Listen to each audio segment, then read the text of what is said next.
Victoria Nuland और Donald लू America की डीप स्टेट, अमेरिका के गहरे राज्य के दो शहसवार हैं जिन्होंने सोनार बांग्लादेश का सत्यानाश कर दिया। आज बांग्लादेश जो कभी एक समृद्ध राज्य होता था, वहां पे आप देख रहे हैं केओस है, वायलेंस है, अगजनी है, एनार्की है। और अगर जल्दी इन हालतों पे काबू नहीं पाया गया, अगर जल्दी ये हालात जो बांग्लादेश में पैदा किए गए हैं उनमें भारी फेरबदल नहीं होता, तो अंजाम बहुत भयावह हो सकता है। बांग्लादेश के टुकड़े टुकड़े हो सकते हैं।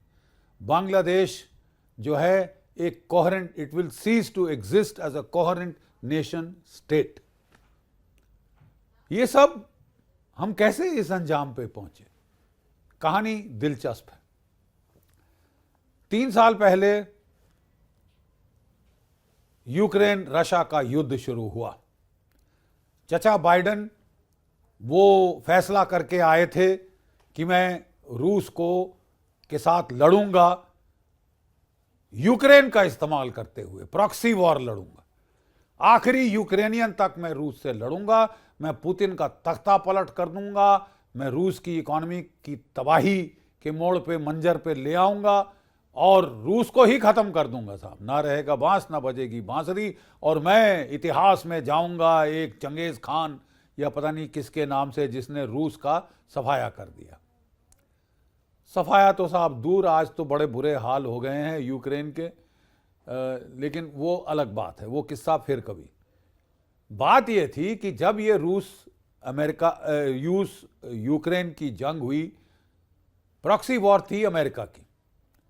नेटो को भी घुसेड़ लिया साथ में, और सैंक्शन पे सैंक्शन अमेरिका के बरखिलाफ अमेरिका ने रूस के बरखिलाफ लगाई। उस वक्त साहब रूस की हालत जब खस्ता थी तो उसने अपना तेल चीन को और भारत को बेचना शुरू किया, क्योंकि उन्होंने उनकी जो सप्लाई थी यूरोप को वो बंद कर दी।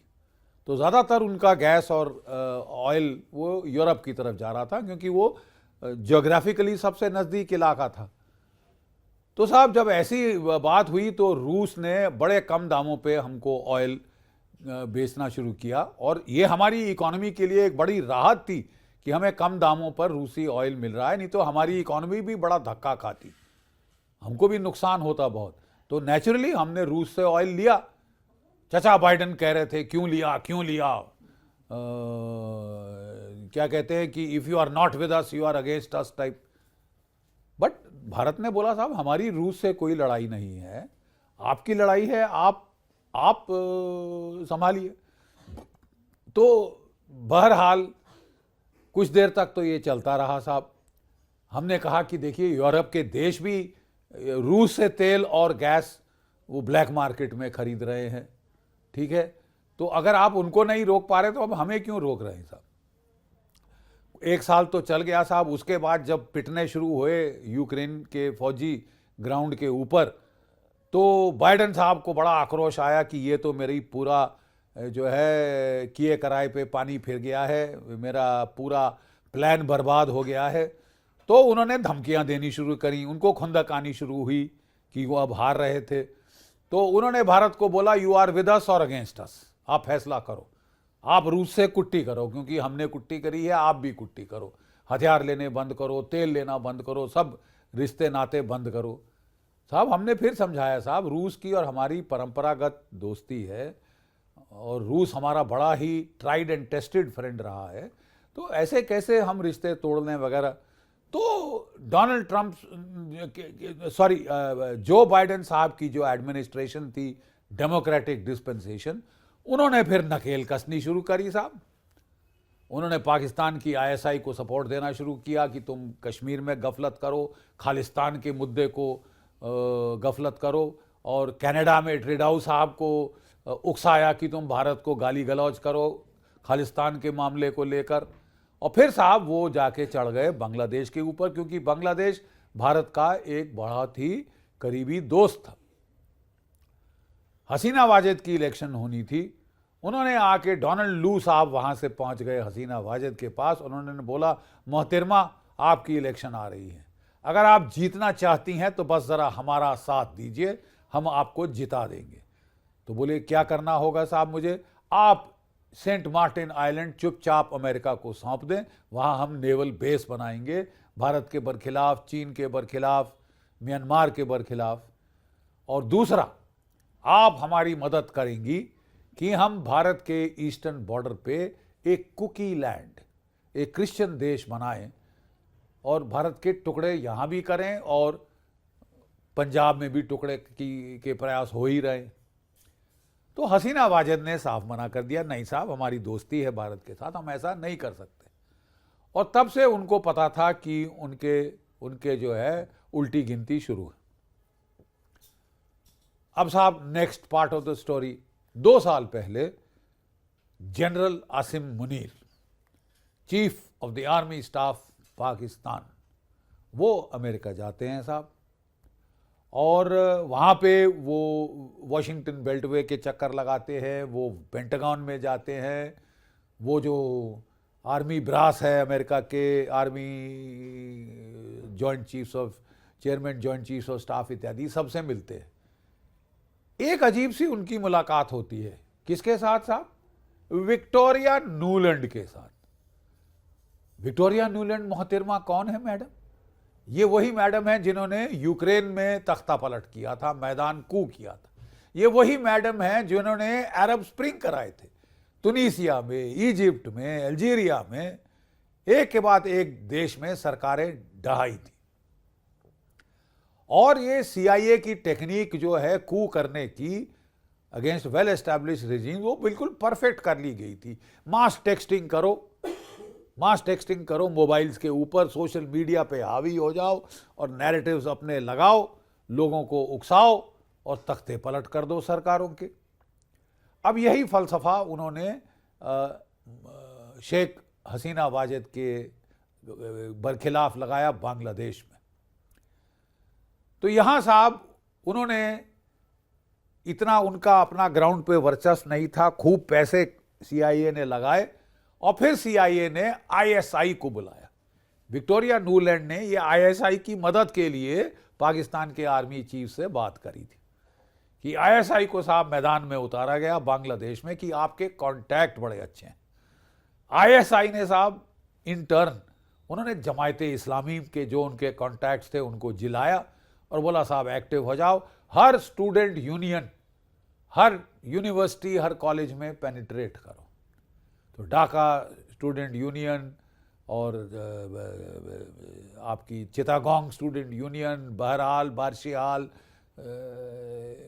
मुनलाल मुनीर हाट वगैरह वगैरह, जहाँ जहाँ इनकी यूनिवर्सिटीज़ थी, स्टूडेंट यूनियन थी, जमायते इस्लामी ने उनको पेनिट्रेट किया और अपना जिहादी एजेंडा, जिहादी सोच वहाँ जो है भड़कानी शुरू करी यूनिवर्सिटीज़ में। काफ़ी मदद मिली लिटरेचर के तौर पे CIA से, बराबर है, ये माहिर हैं साहब इस काम में, माहिर हैं इस तरह से तख्ते पलटने में।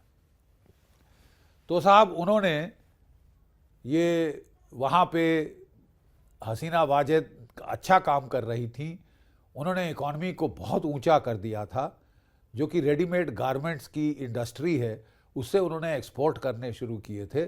खूब फॉरेन एक्सचेंज बांग्लादेश को आ रहा था और 2005 2005 में बांग्लादेश का पर कैपिटा GDP वो पाकिस्तान से ऊपर हो गया, आगे हो गया।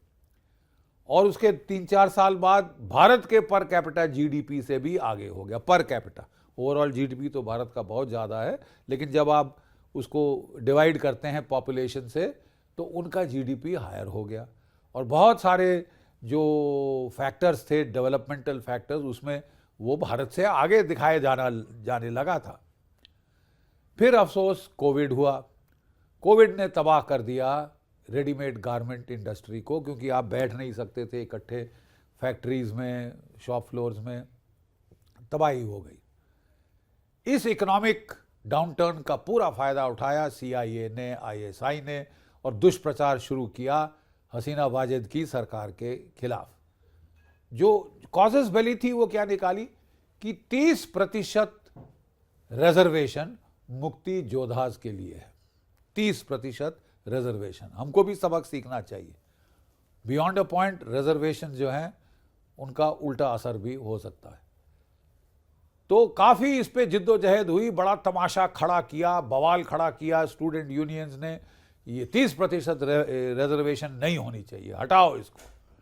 तो बांग्लादेश की सुप्रीम कोर्ट ने फिर फैसला लिया कि ये 30% से घटाकर केवल 5% की जाएगी।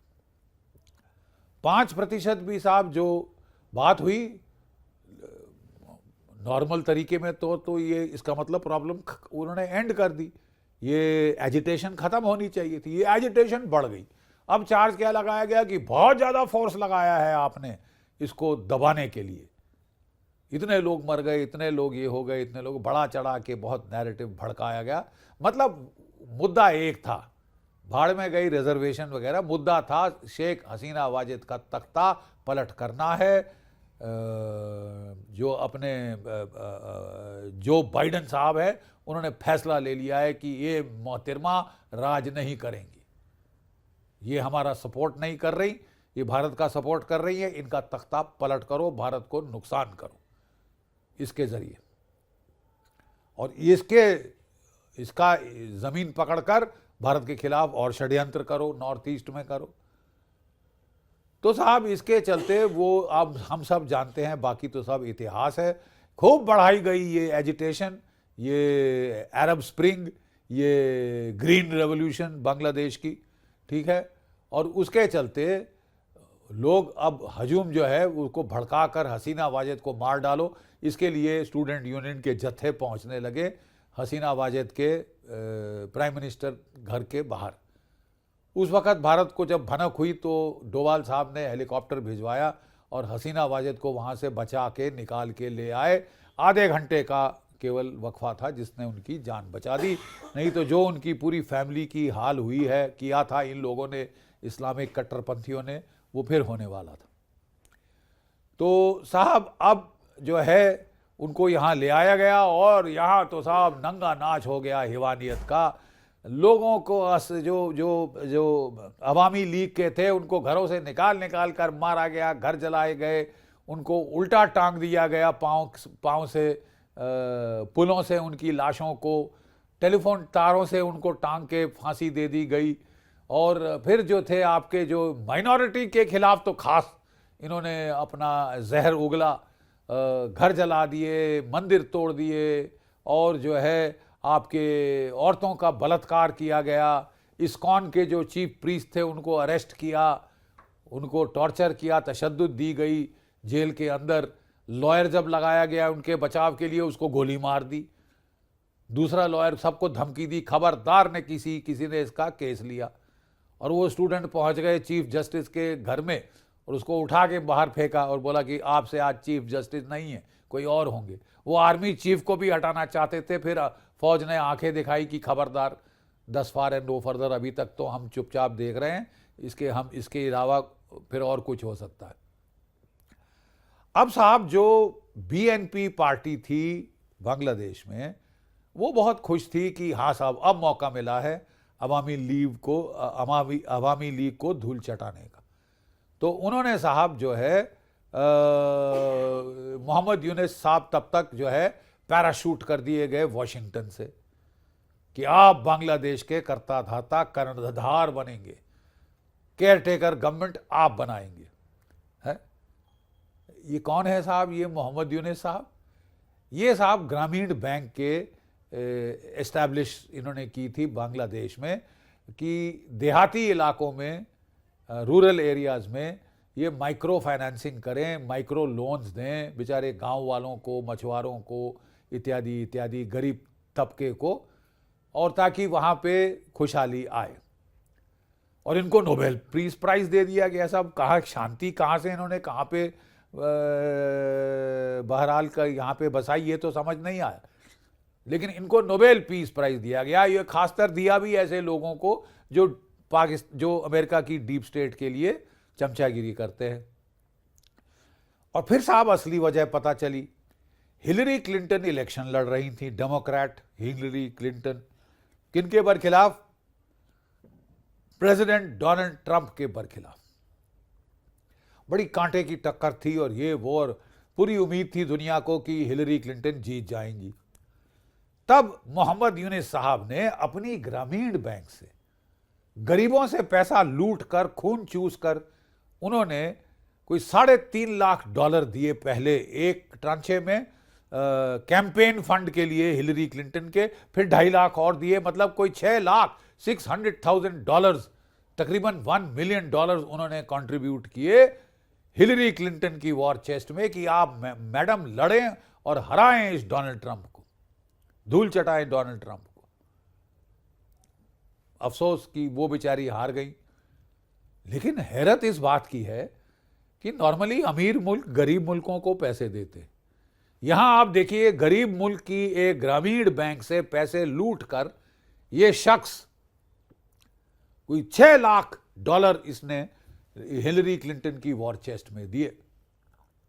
नेचुरली इनको पैराशूट किया गया ढाका में कि आप है कर्णधार, आप है true democratic blue blooded Democrat, आपने हिलरी क्लिंटन को पैसा दिए और इन रिवॉर्ड के तौर पे आपको साहब अब अपॉइंट किया जाता है care taker prime minister of Bangladesh.